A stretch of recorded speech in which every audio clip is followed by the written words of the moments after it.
Everyone, आज मैं आपको यूनियन पब्लिक सर्विस कमीशन के बारे में जानकारी दूंगी पूरी कि इसमें कितने पेपर होते हैं और कितने चरणों में ये परीक्षा कराई जाती है, जिससे आपको जो है क्लैरिटी आए इस परीक्षा को लेकर। और यदि आप भी फ्यूचर में प्लानिंग कर रहे हैं एग्ज़ाम को देने के लिए, तो आप उस हिसाब से अपनी स्ट्रेटजी को प्लान कर सकते हैं। तो मैं आपको चलिए फिर शुरुआत करती हूँ। देखिए, जो पहला चरण का पेपर होता है वो प्रीलिम्स होता है। दूसरे चरण में ये जो प्रीलिम्स है वो एमसीक्यू बेस्ड होता है। इसमें आपका जो है एमसीक्यू बेस्ड होगा पेपर ये। एंड ये दूसरा चरण जो होता है उसमें आपका जो है रिटन होगा। रिटन में आपका जो है एमसीक्यू बेस्ड नहीं होगा, इसमें आपका लिखित परीक्षा होता है। और तीसरे चरण में आपका इंटरव्यू होगा, जिसमें आपका पर्सनालिटी टेस्ट जो है चेक किया जाता है। अब मैं एक एक करके प्रीलिम्स के बारे में आपको जानकारी दूंगी, फिर मेंस, फिर इंटरव्यू।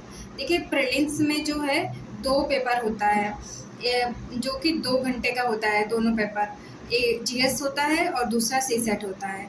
जीएस में आपका जो सब्जेक्ट पूछा जाता है वो होता है history, polity, geography, economy, environment, science and tech, current affairs. ये 7 सब्जेक्ट आपका ब्रॉडली पूछा जाता है जनरल स्टडीज में, जो कि 200 मार्क्स का होता है। और उसमें टोटल जो होता है 100 क्वेश्चन होता है। और जो परीक्षा का समय होता है 2 घंटे होता है। फिर मैं आपको बताना चाहूँगी सीसेट का। सीसेट में होता है सिविल सर्विसेज एप्टीट्यूड टेस्ट। और इसमें जो पूछा जाएगा सब्जेक्ट आपका होगा मैथ्स, रीजनिंग, कॉम्प्रीहेंशन। और ये जो होता है ये क्वालिफाइंग होता है। इसमें 33% नीडेड होता है आपका। और इसमें जो मार्क्स होता है 200 होता है। और क्वेश्चन जो होता है 80 क्वेश्चन होता है। ठीक है। और एक चीज़ मैं ये बताना चाहती हूँ कि ये जो होता है ये मेरिट बेस्ड पे सिलेक्शन होगा, और ये इस पे जो है क्वालिफाइंग होता है केवल। अब जब आप इस एग्ज़ाम को क्लियर कर लेते हैं प्रीलिम्स को, तो आपका दूसरा चरण में जो पेपर होता है वो होता है मेंस का। इसमें आपका लिखित परीक्षा होगा। इसमें आपका जो है टोटल 9 पेपर होते हैं। 9 पेपर में आपका जो है आपका जो अब देखिए, मैं एक एक करके आपको जो है लिखित परीक्षा के बारे में पूरी जानकारी दूंगी, ठीक है। तो देखिए, जैसा मैंने आपको बोला कि इसमें टोटल 9 पेपर होता है। पहला पेपर जो होगा ये इंडियन लैंग्वेज का होगा। ये क्वालिफाइंग होता है, ठीक है। मतलब मीन्स फाइनल जो मार्क्स होता है उसमें आपका जो है ये ऐड जो है होगा, मतलब कि जुड़ेगा नहीं ये मार्क्स, ये केवल क्वालिफाइंग होता है।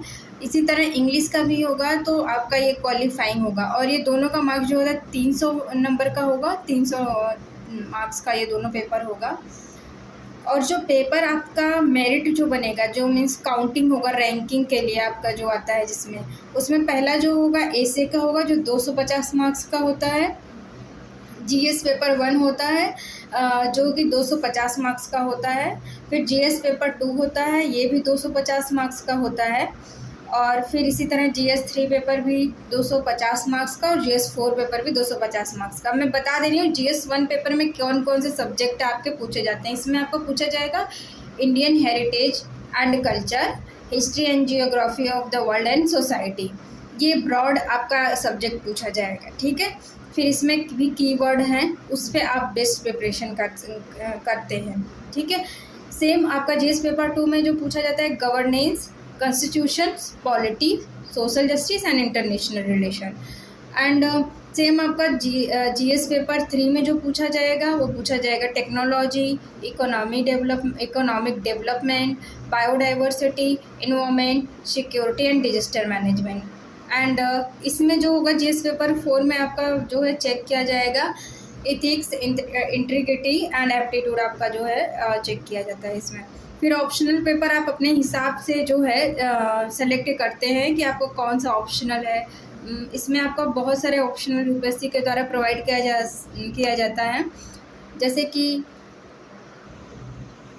तो इसमें ऑप्शनल जो पेपर होता है उसमें आपका Hindi literature, English literature, law, बहुत सारे सब्जेक्ट होते हैं, उसमें आप सेलेक्ट कर सकते हैं एक सब्जेक्ट। इसमें पेपर 1 और 2 पेपर होते हैं ऑप्शनल के, पेपर 1 और पेपर 2, जो 250 एंड 250 मार्क्स के ईच पेपर होते हैं आपके ऑप्शनल के।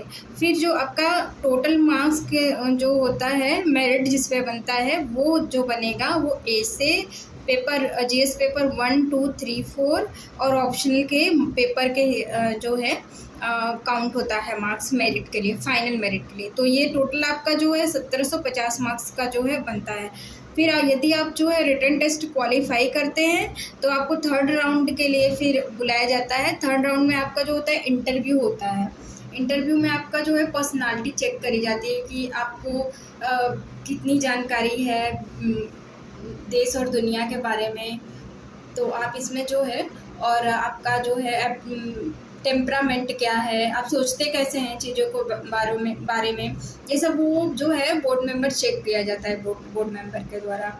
तो इसमें आपका जो मार्क्स होगा 275 का रहता है और इसका टोटल ग्रैंड टोटल जो बनेगा 2025 मार्क्स बनता है। इसमें 1750 मार्क्स ये और 275 मार्क्स ये टोटल मिला के 2025 मार्क्स जो है बनता है। फिर यदि आपका फिर क्वालिफाई यदि आप इसमें जो है मेरिट बेस्ड फिर बनता है फाइनल सिलेक्शन के लिए, फिर आपका जो है रैंक उस हिसाब से जो है निकाला जाता है यदि आप क्वालिफाई करते हैं। तो ये है पूरा procedure union public service commission का। इसमें आपका जो है सिलेबस आपको कवर करना होगा स्टेप बाय स्टेप की। और एक बात और मैं बताना चाहती हूँ कि इसमें आप जो है मतलब ऐसे नहीं कि आप बुक उठाया और पढ़ना शुरू कर दिया, ऐसे इसमें नहीं करना होता है। पहले आपको देखना होगा कि पहले आप PYQs देखिए कि कहाँ से क्या क्वेश्चन के पूछने का क्या तरीका है। फिर आप सिलेबस को देखिए, ये दो चीज़ें आपके गाइड करने के लिए हैं। अब दोनों को आप देख के करिए। जैसे कि मैंने देखिए सिलेबस को यहाँ पे ओपन किया हुआ है तो फ़ोन में अपने, तो इसमें आप सिलेबस को भी जैसे कि आप देखिए, सिलेबस को आप देखते हैं, फिर PYQs को देख के आप प्री में देखिए किस टाइप के वो क्वेश्चन पूछ रहे हैं। जैसे कि हिस्ट्री में किस टाइप का क्वेश्चन पूछते हैं, पॉलिटी में किस टाइप का क्वेश्चन पूछते हैं, जियोग्राफी में क्या आपसे चाहते हैं, उस लेवल की आप जो है तैयारी को करिए।